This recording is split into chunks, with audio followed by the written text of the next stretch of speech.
Promoter is a person who undertakes promotion activities in order to incorporate the company. ठीक है, promoters क्या करते हैं, हाईलाइट करो मेरे साथ. They undertake promotion activities to incorporate the company. To incorporate the company, ये keywords हैं. Promoter undertakes promotion activities to incorporate the company. तो वो प्रमोशन एक्टिविटीज करते हैं.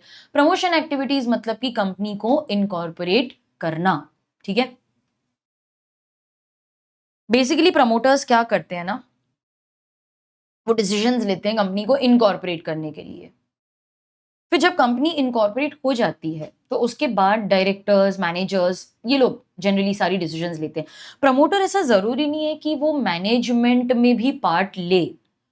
ठीक है, तो आप लिख सकते हो, just as an extra point यहां पर लिख सकते हो आप कि प्रमोटर जो होता है ना, वो कंपनी के इनकॉर्पोरेशन से पहले के डिसीजंस लेता है. लेकिन ऐसा जरूरी नहीं है कि वो डिसीजंस लेता रहे. फिर बाद में एक बार कंपनी इनकॉर्पोरेट हो जाती है तो decisions generally board of directors लेते हैं. मैम, क्या प्रमोटर भी एक डायरेक्टर बन सकता है? बिल्कुल बन सकता है. इनफैक्ट फर्स्ट डायरेक्टर्स तो ये प्रमोटर ही रहेंगे. आप कभी नहीं चाहोगे कि कंपनी इनकॉर्पोरेट करके किसी को दे दो. कंपनी क्या होती है, एक बेबी है ना, तो क्या माँ बच्चे को पैदा करके किसी और को दे देगी? नहीं, वो संभालेगी ना. Mother will take care of the child. फिर जब चाइल्ड बड़ा बड़ा बड़ा हो जाता है, कुछ सालों के बाद फिर आप बोलते हो अभी तू स्कूल जा, अकेले जा, या तू अभी डे केयर में रखना शुरू कर देती है. लेकिन जब बच्चा छोटा होता है तो मदर ही केयर करती है ना. तो प्रमोटर क्या है, वो लाइक अ मदर है ना. कंपनी इनकॉर्पोरेट हो गई, company is like a child. तो मदर शुरू के 6 महीने, 1 साल, 2 साल, 3 साल पैदा करते ही आप डे केयर में तो नहीं डाल दोगे ना. पैदा करके कुछ 1 आध 2 साल तो आप ख्याल रखोगे ना. तो प्रमोटर भी फर्स्ट डायरेक्टर बन के कंपनी को मैनेज करता है. और फिर इनकॉर्पोरेशन के बाद ऐसा हो सकता है 1 2 साल मैनेज किया और फिर बाद में बोर्ड ऑफ डायरेक्टर्स बोला भाई तू ही देख ले. प्रमोटर डायरेक्टर बन सकता है लेकिन वो लाइफ टाइम तक रहे ऐसा जरूरी नहीं है. सचिन एंड बिनी बंसल, इन्होंने फ्लिपकार्ट इनकॉर्पोरेट किया लेकिन बाद में तो वो बेच के निकल गए ना. प्रमोटर्स पहले थे, उन्होंने काफी साल तक कंपनी को चलाया, बट अभी वो कंपनी का पार्ट नहीं है. फिर भी कंपनी तो चल रही है ना, फ्लिपकार्ट तो चल ही रहा है ना. तो ऐसा जरूरी नहीं है कि प्रमोटर कंपनी के वाइंडिंग अप तक टिके रहें. वो रह भी सकते हैं, वो नहीं भी रह सकते हैं. वो डायरेक्टर हो सकते हैं, वो कुछ सालों बाद डायरेक्टर नहीं भी रह सकते हैं. तो ऐसा जरूरी नहीं है. तो ये एक जनरल ऐसी स्टेटमेंट है that before incorporation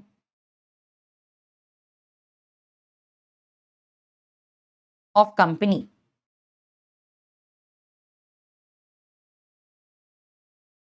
decisions are taken by promoters. क्योंकि कंपनी तो इनकॉर्पोरेट हुई नहीं है, डायरेक्टर्स, बोर्ड ऑफ डायरेक्टर्स तो बने ही नहीं है ना कुछ. तो प्रमोटर ही डिसीजन लेते हैं. लेकिन after incorporation of company, company incorporate हो गई,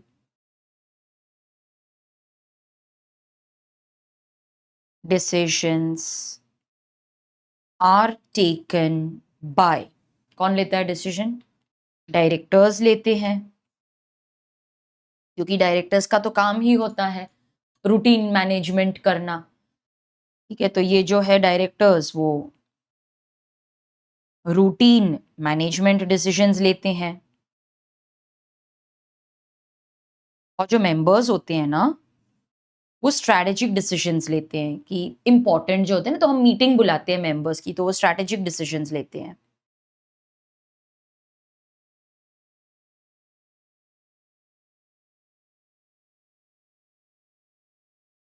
ओके,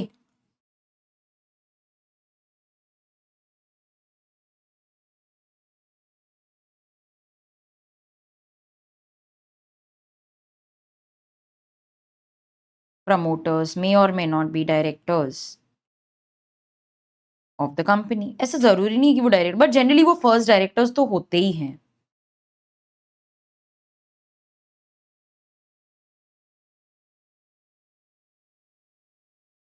मतलब जनरली वो इन्वॉल्व होते हैं मैनेजमेंट में, बट ऐसा जरूरी नहीं है। आप एज अ मेंबर भी, क्योंकि प्रमोटर शेयर तो ओन करता है, तो एज अ मेंबर भी आप स्ट्रैटेजिक डिसीजन ले सकते हो। रूटीन के लिए आप बोलते हो डायरेक्टर तू देख ले, मेरे को नहीं आना।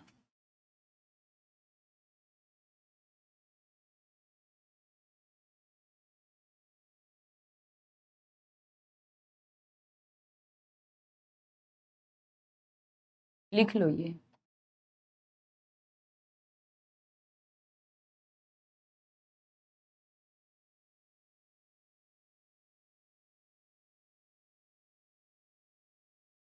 लिखा तो चैट बॉक्स में लिख दो डन।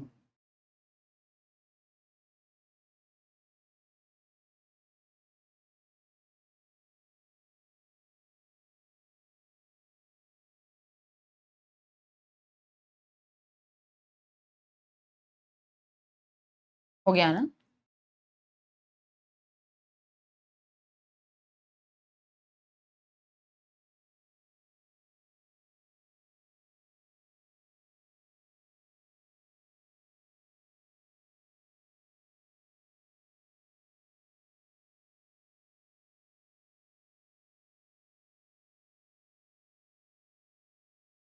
ठीक है, चलो नाउ लेट अस कंटिन्यू कि प्रमोटर एग्जैक्टली कौन है। हमने देखा कि he undertakes the promotion activities in order to incorporate a company. ठीक है, persons who take the steps in preparing the prospectus, drafting the memorandum, assisting मतलब helping in registration of the company, company की registration मतलब company के incorporation में वो involve होता है। तो मेमोरेंडम वही ड्राफ्ट करता है, आर्टिकल्स भी ड्राफ्ट करता है। असिस्टिंग मतलब हेल्पिंग।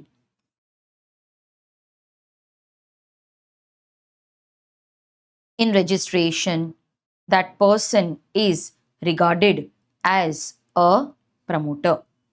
ठीक है, तो वो प्रोस्पेक्टस, प्रोस्पेक्टस कब आता है? जब आप पब्लिक ऑफर करते हो ऑफ सिक्योरिटीज, जनता से पैसा रेज करते हो ना, that is known as a public offer. Public offer में आपको प्रोस्पेक्टस इशू करना कंपल्सरी है। ठीक है, तो preparing the prospectus, drafting the memorandum articles and they help in the registration.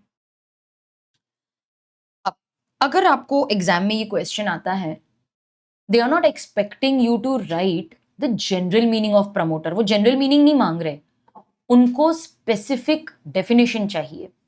So you have to write the definition as it is given under section 2 clause 69। आपको word to word ऐसी ही definition रट के लिखनी है वहां पर। Promoter means a person who has been, आप please highlight कर लो और पहले ना यहाँ पर लिखो learn, because you cannot write this in your own words, you have to learn it. मतलब आपको लर्न करना ही है, सेक्शन नंबर प्लस ये जो डेफिनेशन है वो आपको एज इट इज लर्न करनी ही है। Learn section number plus definition. Okay, now he is a person who has been, please पहले कीवर्ड्स हाईलाइट करो, फिर मैं आपको एक एक चीज, एक एक वर्ड का मीनिंग बताऊंगी। ही हैज बीन हाईलाइट करो, नेम्ड एज सच मतलब एज प्रमोटर। मेरे साथ साथ लिखो, हाँ, he has been named as such मतलब एज अ प्रमोटर, उसका नाम लिखा है। He has been named as such in, highlight करो, प्रोस्पेक्टस, फिर हाईलाइट करके इसको एक बॉक्स में डालो।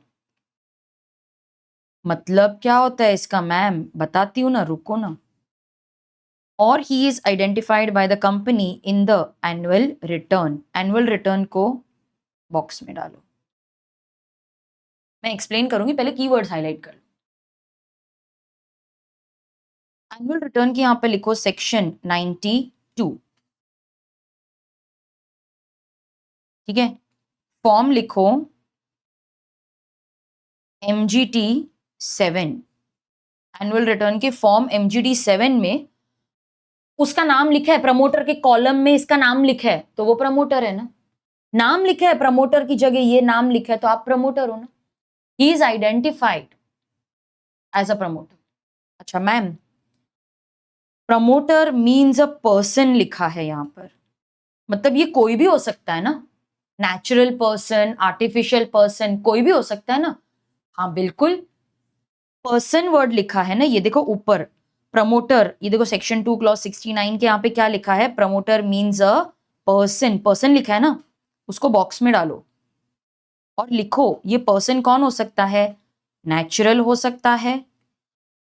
नेचुरल मतलब क्या, नेचुरल मतलब लिविंग। आर्टिफिशियल भी हो सकता है, मतलब एक कंपनी दूसरी कंपनी का प्रमोटर हो सकती है। One company can incorporate another company, holding company, subsidiary company, क्या होता है, यही तो होता है artificial person.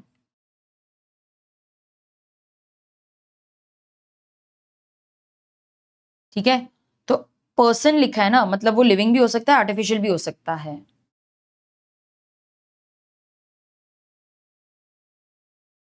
Who has been identified in the annual return. Ma'am क्या मतलब होता है इसका, चलो पहले ये समझ में आ गया कि प्रमोटर को नेचुरल पर्सन होना जरूरी नहीं है, आर्टिफिशियल भी हो सकता है।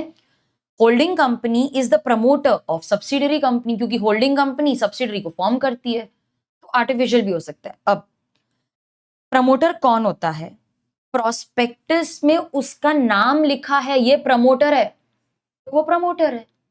कैसे, ये एक कंपनी का अब्रिज्ड प्रोस्पेक्टस, अब्रिज मतलब समरी प्रोस्पेक्टस है। किसके पास टाइम है इतना पूरा प्रोस्पेक्टस पढ़ने का, तो हमने एक अब्रिज्ड प्रोस्पेक्टस का कॉन्सेप्ट लाया, समरी वर्जन का। ये देखो, ये ना विशाल मेगा मार्ट का अब्रिज्ड प्रोस्पेक्टस है, ठीक है, ये अब्रिज्ड प्रोस्पेक्टस है, समरी है। आपको याद है मैंने अब्रिज्ड प्रोस्पेक्टस आपको पढ़वाया था प्रिलिमिनरी चैप्टर में। अब्रिज्ड सेक्शन 2 क्लॉज ए हमने स्टार्ट ही उससे किया था। Abridged means it is a memorandum containing such salient features of the prospectus as may be prescribed by SEBI. Definition पढ़ी थी ना, it is a memorandum containing such salient features, जो हम अपने मन से नहीं डालेंगे, सेबी बताएगा। such salient features of the prospectus as may be prescribed by SEBI, देखो मीनिंग लिखा है यहाँ पे, इसीलिए डेफिनेशन बहुत इंपॉर्टेंट है। रेड हेरिंग क्या होता है, ये सब हम प्रोस्पेक्टस चैप्टर में पढ़ेंगे। अब देखो, ये विशाल मेगा मार्ट का ना प्रोस्पेक्टस है, और ये देखो समायत सर्विसेज एलएलपी, ठीक है, Samayat service LLP and Kedaara capital fund 2 LLP are the promoters of our company. लिखा है ना प्रोस्पेक्टस में, मतलब ये लो प्रमोटर है, मेंशन इन द प्रोस्पेक्टस, आप रिलेट करो, named in the prospectus as such, मतलब उनका लिखा है कि ये प्रमोटर है, named as such as the promoter of the company in the prospectus, ये प्रमोटर है। ठीक है, अब ये देखो, ये किसी और कंपनी का रेड हेरिंग प्रोस्पेक्टस है, promoters of our company Shiv Ratan Agarwal. अब मेरी बात ध्यान से सुनो, मैंने क्या बताया था आपको, नेचुरल पर्सन आर्टिफिशियल पर्सन दोनों प्रमोटर हो सकते हैं, कोई भी हो सकता है। ये जो पहले अब्रिज प्रोस्पेक्टस हमने पढ़ा, इसमें एलएलपी है, मतलब ये आर्टिफिशियल पर्सन है, LLP is an artificial person, वो प्रमोटर हो सकता है। लेकिन एक नेचुरल पर्सन भी प्रमोटर हो सकता है, शिव रतन अग्रवाल, दीपक अग्रवाल, शिव रतन अग्रवाल एचयूएफ, दीपक अग्रवाल एचयूएफ, ये लोग प्रमोटर हैं। तो इनका नाम प्रोस्पेक्टस में लिखा है, ये देखो ये प्रोस्पेक्टस है, रेड हेरिंग प्रोस्पेक्टस है, तो नाम लिखा है ना प्रमोटर का, ये प्रमोटर है।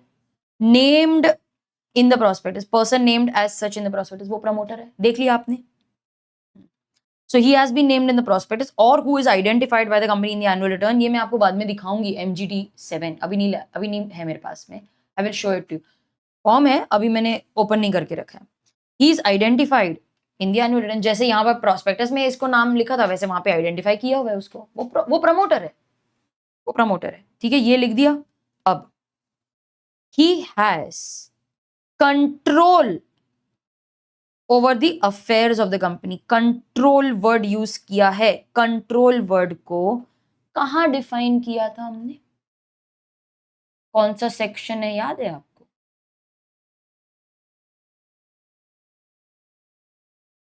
नहीं याद?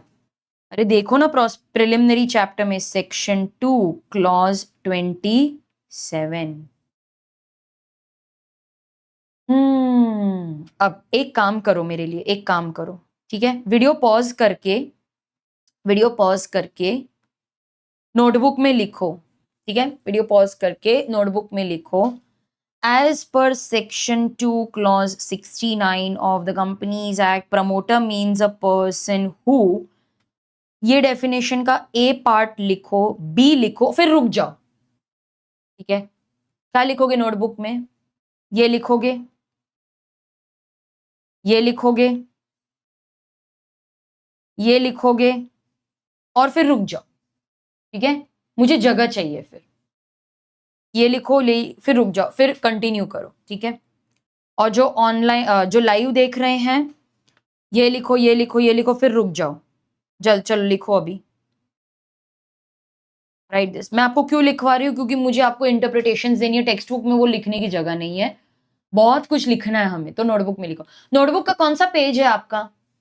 उसका रेफरेंस इधर लिखो, रिफर नोटबुक पेज नंबर, और उसका नंबर डालो। चलो और इसको हाईलाइट करो, लिखो। चलो बाकी का एक्सप्लेनेशन हम नोटबुक में ही लिखेंगे, क्योंकि बहुत कुछ है एग्जाम्पल के साथ। मैं भी लिख दूं क्या? मैं भी आपके साथ लिखूं?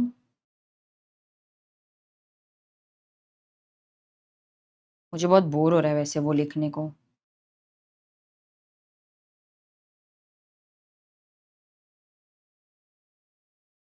ए लिखेंगे, फिर बी। आप लिखो, हाँ, मैं नहीं लिख रही, मैं इतना ही लिखूंगी।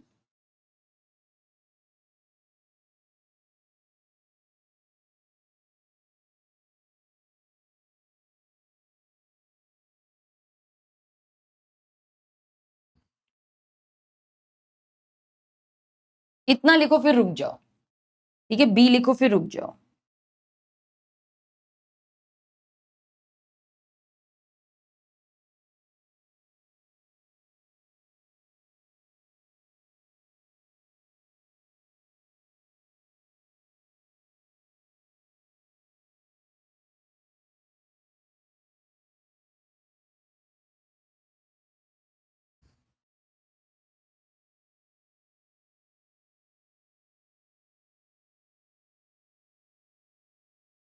ये लिखा, ठीक है?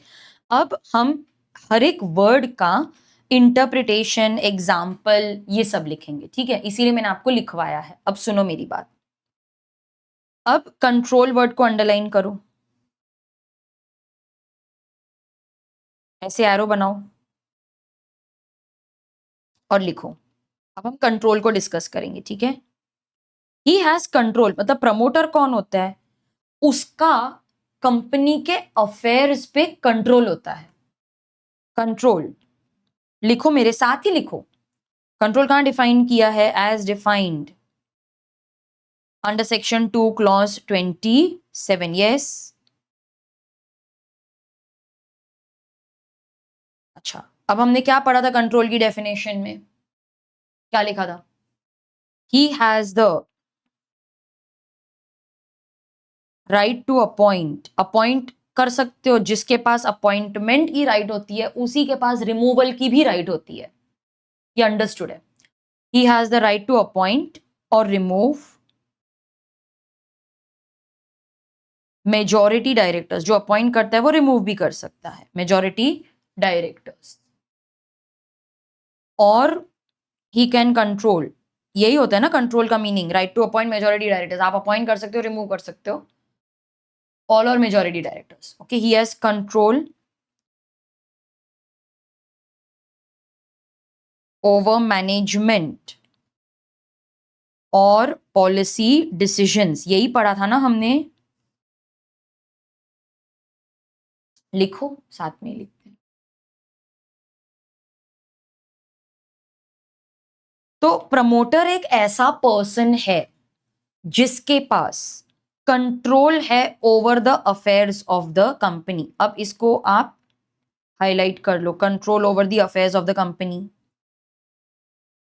क्योंकि मैं ये एक्सप्लेन कर रही हूं ना आपको, control over the affairs of the company, इसको भी अंडरलाइन करो रेड से, control over the affairs of the company. ये फर्स्ट पार्ट है जो हम डिस्कस कर रहे हैं, ठीक है, ये डिस्कस कर रहे हैं control over the affairs. Control क्या होता है as defined under section 2 clause 27। Control का मतलब क्या होता है, right to appoint majority directors और control over the policy decisions. तो उसका इन चीजों पर अगर कंट्रोल है तो वो प्रमोटर है ना, तो वो प्रमोटर है। गाइज वैसे ना मुझे ये मैंने आपको दिया है ना MGD 7, आगे जाके हम MGD 7A भी पढ़ने वाले हैं, आप सिर्फ लिख दो, अब उसका एक्सप्लेनेशन नहीं दे रही मैं। OPC या स्मॉल कंपनी जो है ना, OPC या स्मॉल कंपनी, क्योंकि ना मुझे आई डोंट वांट कि बाद में आप बोलो मैम इनका तो फॉर्म अलग है, मैं सिर्फ आपको लिखवा के दे रही हूँ, डिस्कस हम बाद में ही करेंगे। ये मैंने लिखाया नहीं आपको, जस्ट मुझे स्ट्राइक हुआ कि इसका फॉर्म 7A है, फिर आप वंडर करोगे मैम ने क्यों नहीं लिखवाया। ठीक है, सिर्फ लिख के रख दो। हाँ, अब कंटिन्यू करते हैं कि इनका कंट्रोल है, कंट्रोल कैसा आएगा, इस तरीके से। अच्छा, अब कंट्रोल डायरेक्ट हो सकता है, इनडायरेक्ट भी हो सकता है, इसको ग्रीन से हाईलाइट करो, इंक चेंज करो, क्योंकि अब डायरेक्ट या इनडायरेक्ट कंट्रोल है। ओके,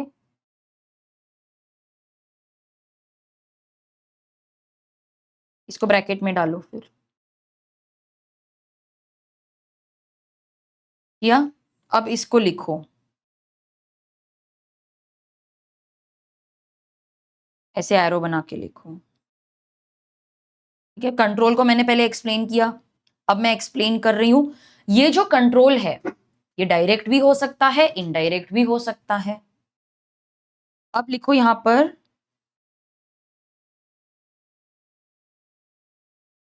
डायरेक्टली का मतलब क्या होता है, डायरेक्ट कंट्रोल, डायरेक्ट कंट्रोल लिख दो। ठीक है, प्रमोटर कौन होता है, जिसका कंपनी के अफेयर्स पर कंट्रोल है। कंट्रोल मतलब वो क्या काम कर रहा है, वो राइट है उसके पास to appoint the directors, majority directors, या फिर वो कंट्रोल करता है मैनेजमेंट या पॉलिसी डिसीजंस को। अगर वो मैनेजमेंट या पॉलिसी डिसीजंस को कंट्रोल करता है तो वो प्रमोटर है। कैसे कंट्रोल कर सकता है, उसका कंट्रोल डायरेक्ट हो सकता है। मैम डायरेक्ट कंट्रोल कहां कैसे मिलेगा, क्योंकि वो शेयर होल्डर है। Direct control will be through official equity ownership. अरे वो as a share holder control करता है, इक्विटी है उसके पास में, इक्विटी या फिर अभी वोटिंग पावर भी आ जाती है ना, कि कहीं कहीं हम पेड अप कैपिटल ना लेके वोटिंग पावर लेते हैं, तो उसके पास डायरेक्ट कंट्रोल है थ्रू शेयर होल्डिंग। मैम इधर तो इनडायरेक्ट कंट्रोल भी लिखा है, इनडायरेक्ट को भी डिफाइन कर देते कि इनडायरेक्ट क्या होता है।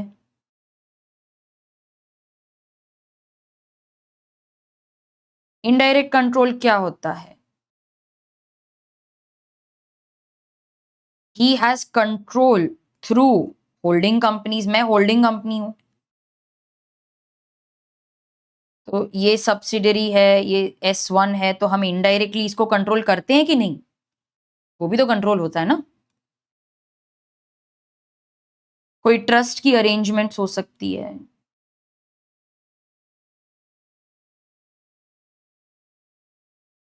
Etcetera, indirect. Ma'am otherwise word भी दिया है, अदरवाइज। ठीक है, अदरवाइज को भी हम डिस्कस करते हैं। अदरवाइज मतलब क्या,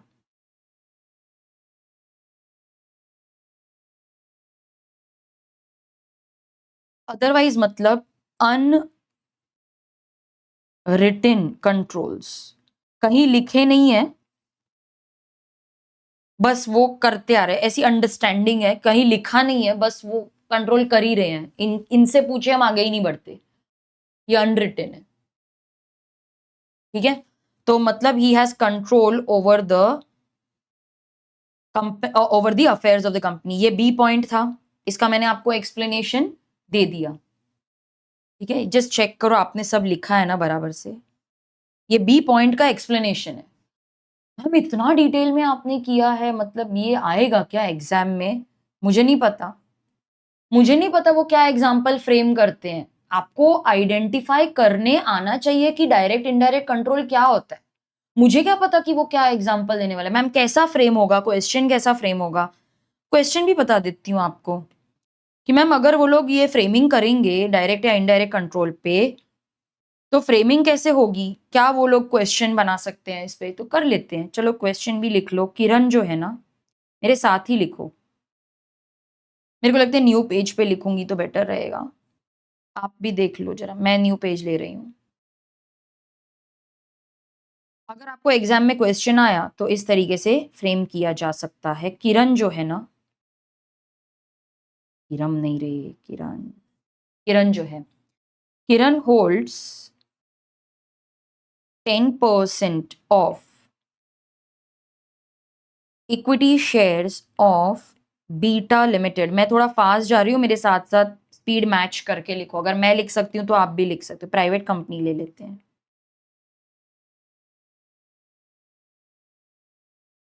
ओके, नाउ किरण 10% होल्ड तो कर रही है, तो उसके पास डायरेक्ट कंट्रोल तो है, लेकिन इनडायरेक्ट कंट्रोल भी हो सकता है।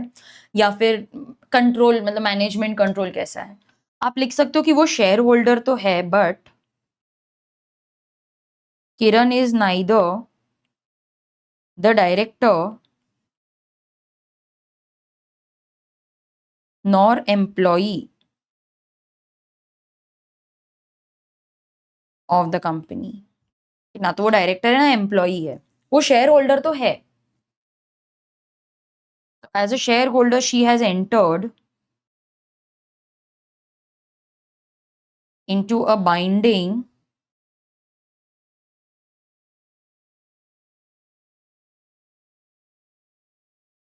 shareholder agreement, एग्रीमेंट या अरेंजमेंट है, which gives her, लिखो हाँ अच्छे से,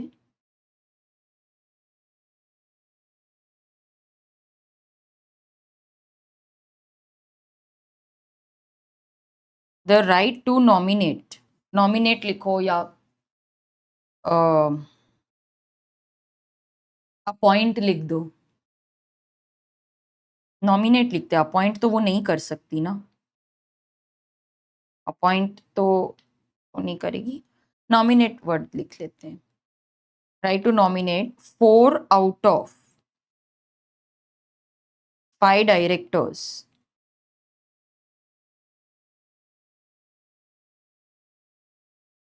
on the board of the company. तो ये तो कंट्रोल आ गया इसके पास, मेजोरिटी डायरेक्टर्स अपॉइंट या रिमूव करने का, तो इसके पास राइट आ गया।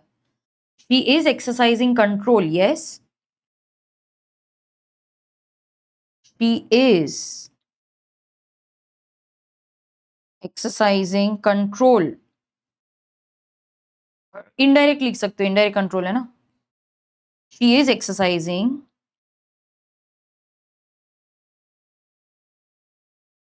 Indirect control over the policy decisions, क्योंकि वो बोर्ड को कंट्रोल कर सकती है ना, ऑफ द कंपनी। तो she is exercising indirect control over the policy decisions of the company. She is deemed to be a promoter, वो प्रमोटर है।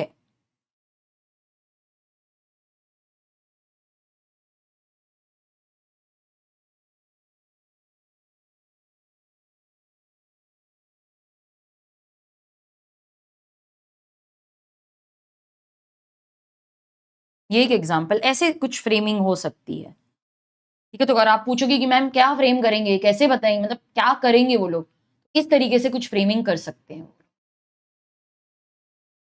तो एज अ शेयर होल्डर, ठीक है, मैंने ये एग्जाम्पल क्यों दिया, मैं वो एक्सप्लेन करती हूँ। एज अ शेयर होल्डर आप सोच सकते हो ma'am, as a share holder उसके पास, एज अ शेयर होल्डर उसके पास control over the affairs of the company की राइट कैसे है, मतलब how can she as a share holder, how can a person, okay, how can a person as a shareholder have control over the affairs of the company? कैसे आ सकता है as a share holder उसके पास वो control कैसे आ सकता है?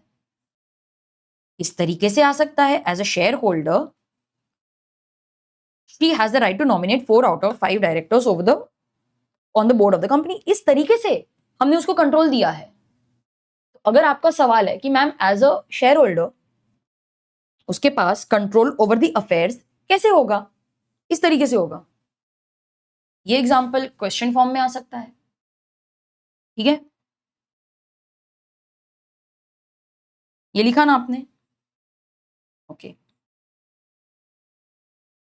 अब क्या लिखोगे, ये सी पॉइंट लिखो, in accordance with whose directions in instructions advice the board of directors is accustomed to act, ये पूरा लिखो, ठीक है, ये लिखो सी पॉइंट पूरा लिखना, हाँ। इन accordance with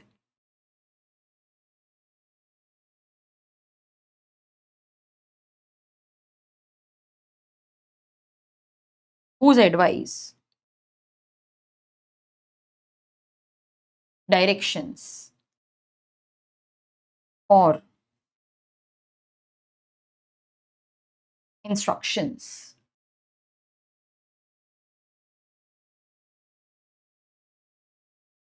the board of directors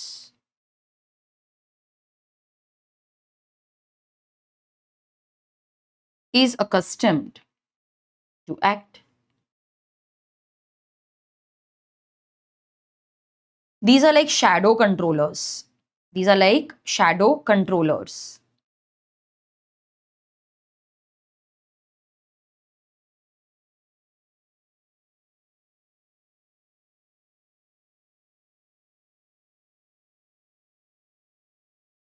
आपने सूट्स देखा है क्या? Do you watch suits?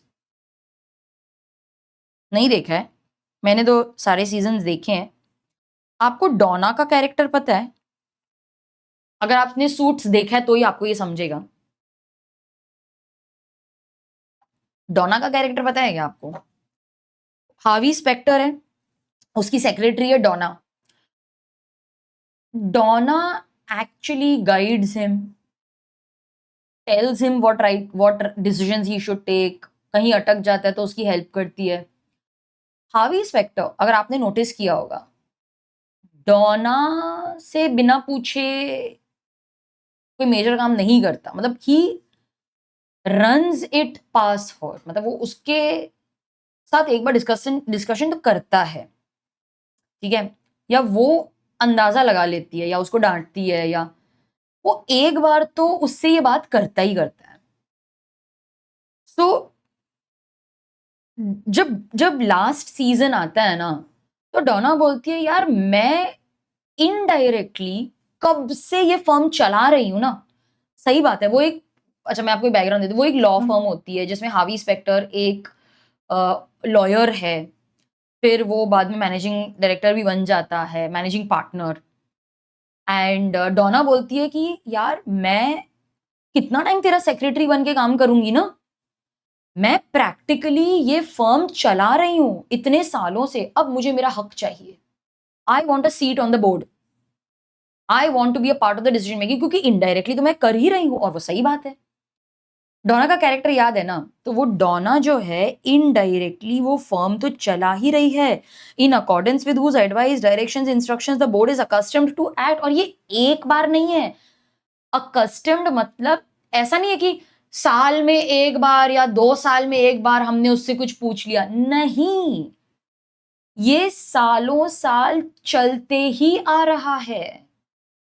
वो तो एक प्रमोटर जैसी हुई ना। तो जब वो अपना हक मांग रही है कि मुझे बोर्ड पे डालो, तो सही तो बोल रही है वो। अगर आपने सीजन नहीं देखा है तो, अगर आपने सीरीज फॉलो नहीं किया, सारे सीजन नहीं देखा, आपको नहीं समझ में आया होगा, इट्स ओके।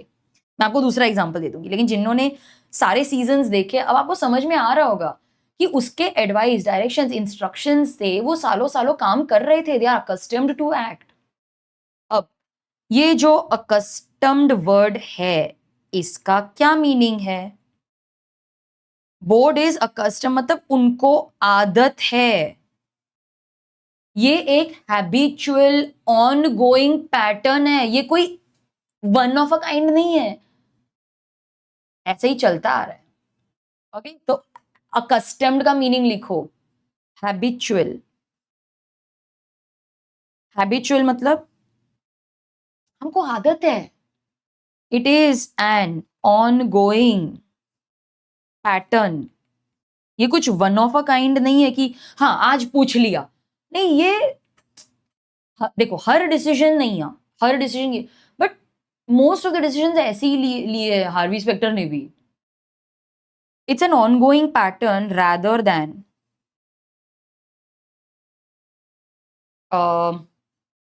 क्या लिखें, rather than a one of decision. मतलब ये ऐसा नहीं है कि एक बार पूछ लिया. वन ऑफ इंस्टेंस ले लो, मतलब ये कोई इंस्टेंस नहीं है.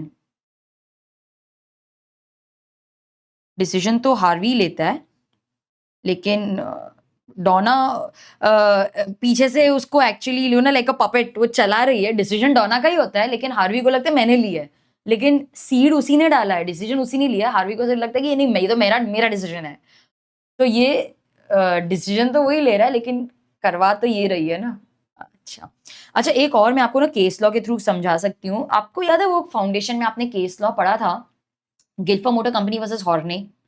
अगर आपको याद नहीं है या आप डायरेक्ट एंट्री के स्टूडेंट हो, तो गिल्फर मोटर कंपनी वर्सेस हॉर्ने में क्या हुआ था कि मिस्टर हॉर्ने जो था, he was he had entered into an agreement with Guilford Motor that अगर मैं कंपनी छोड़ भी जाऊं तो मैं कंपीटिंग बिजनेस नहीं चलाऊंगा. I will not do a competing business.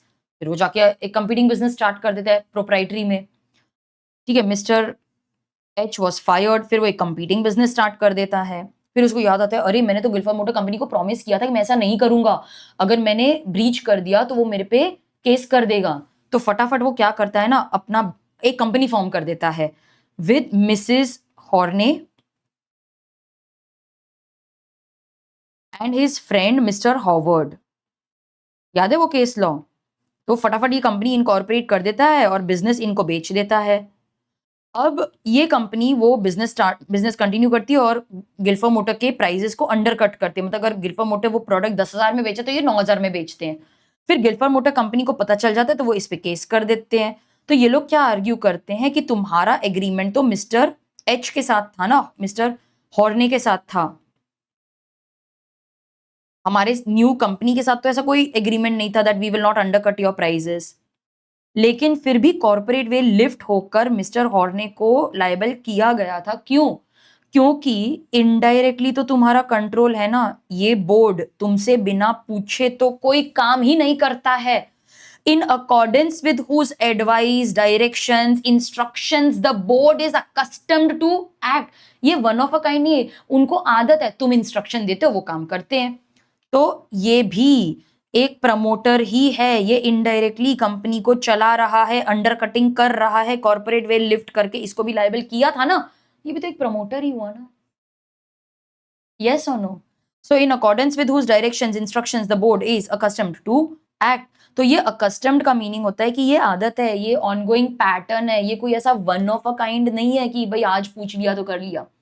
अच्छा, अगर आपको एग्जाम में क्वेश्चन आया तो किस तरीके से आपको एग्जाम में क्वेश्चन की फ्रेमिंग हो सकती है, आप एक एग्जांपल मेरे साथ ही लिखो.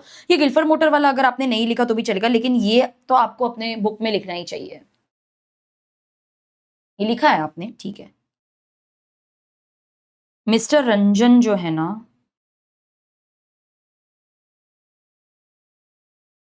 Okay, mister Ranjan, he sends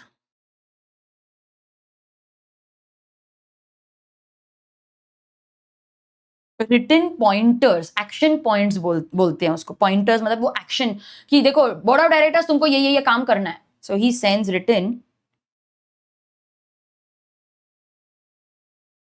action points to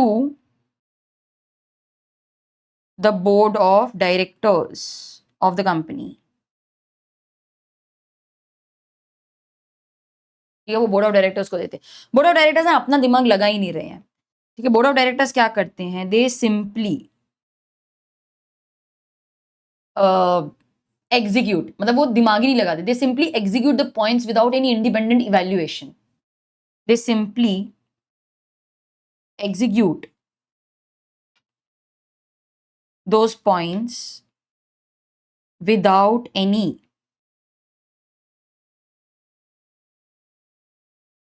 independent evaluation. And they do this in every board meeting.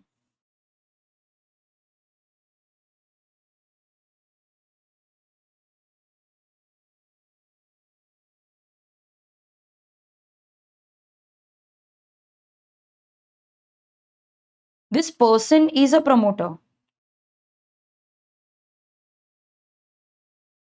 Ma'am एक डाउट है कंपनी का जो बोर्ड ऑफ डायरेक्टर्स है ना,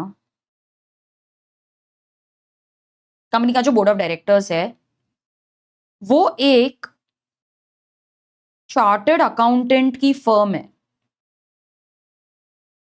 उनको बिना पूछे काम ही नहीं करते, मतलब वो हमेशा कंसल्टेंसी करते रहते. तो क्या ये चार्टर्ड अकाउंटेंसी फर्म भी प्रमोटर है? नहीं.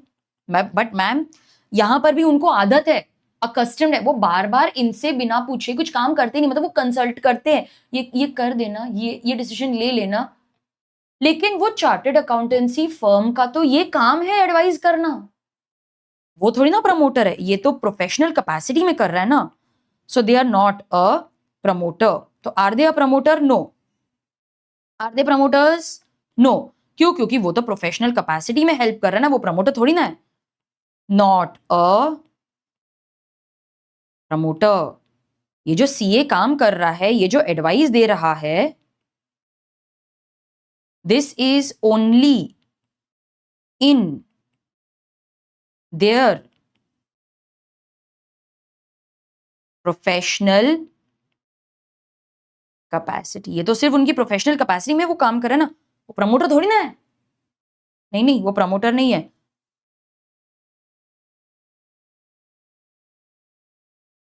तो board of directors always seeks advice.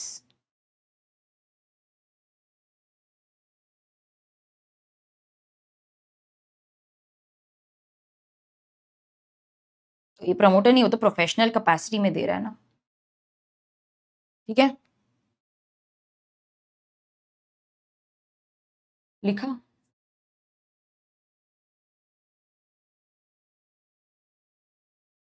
In accordance with whose advice directions the board is accustomed, मतलब उनको आदत है, but it will not apply to person who is acting merely in professional capacity. So nothing in clause C shall apply. इसीलिए मैंने इसको साथ में ही लिया कि मैम वो तो बोर्ड ऑफ डायरेक्टर्स इनको पूछे तो आगे बढ़ते ही नहीं है. अरे बट वो तो सिर्फ प्रोफेशनल कैपेसिटी में एडवाइस दे रहे हैं ना. इसमें ना एक एक्स्ट्रा पॉइंट लिखते हो क्या? एक एक्स्ट्रा पॉइंट लिखो, इफ. ओके, ये इसी से रिलेटेड है, ये board of directors, chartered accountancy firm, lawyer. Okay, chartered accountancy firm या लॉयर या कंपनी सेक्रेटरी, इनसे बिना पूछे आगे बढ़ते ही नहीं है. इफ दीज प्रोफेशनल्स, आप यहां पर हाउएवर भी लिख सकते हो ताकि आपको पता चले कि ये अब एक वेरिएशन आ रही है. However, if these professionals act beyond their professional capacity. Okay, if they act, इसको हाईलाइट करो ना, act beyond their professional capacity, इसको हाईलाइट करो ना, then they may be, मतलब वो अगर अपनी प्रोफेशनल कैपेसिटी से आगे बढ़ जाते हैं, then they may be regarded as doctors. इसका एग्जाम्पल भी देती हूं आपको, वो भी लिख लो.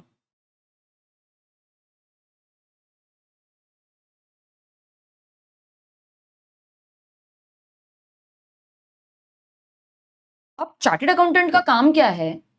लॉ से रिलेटेड, टैक्स से रिलेटेड, अकाउंट से रिलेटेड एडवाइजरी देना. लेकिन ये क्या कर रहा है पता है? ये कंपनी को प्रॉपर्टी खरीदने में मदद कर रहा है. अरे मैं डील करा के देता हूं ना तेरे को, तू मेरे को कमीशन दे दे. तू ब्रोकर है क्या? तू सीए है, you are not a land real estate broker ना, you are acting beyond your professional capacity.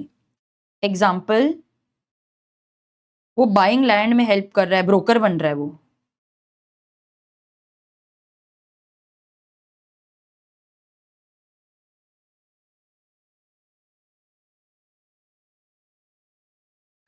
वो कंपनी को कैपिटल रेज करके दे रहा है। अरे तुम एडवाइस करो, बट ये नहीं कर सकते।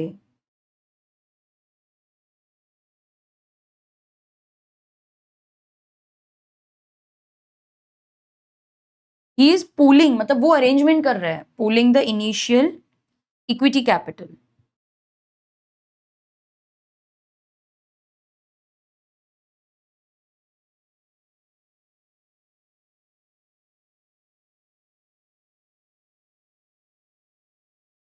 नहीं, तुम ये सब नहीं कर सकते, तो फिर तुम प्रमोटर हो, then you may be regarded as a promoter.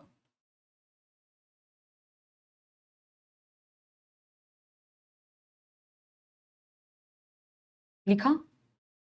Promoter में कौन आएगा? प्रमोटर में देखो, so it is not compulsory that he has to be ready with initial work formation. One who subsequently arranges capital, helps, advises the board, they also are a promoter. तो ये मैंने आपको पहले ही बता दिया था कि जो प्रोफेशनल कैपेसिटी में हेल्प करता है या वो आगे चला जाता है, तो ही is a promoter. Promoter denotes any individual, association, partnership, company, natural, artificial, कुछ भी हो सकता है, who take all the necessary step to incorporate, that is create or mold a company। तो नेचुरल भी हो सकता है, आर्टिफिशियल भी हो सकता है। ऑलराइट स्टूडेंट्स, तो आज हमने प्रमोटर के बारे में पढ़ा, and thank you so much for joining. I will see you in my next class.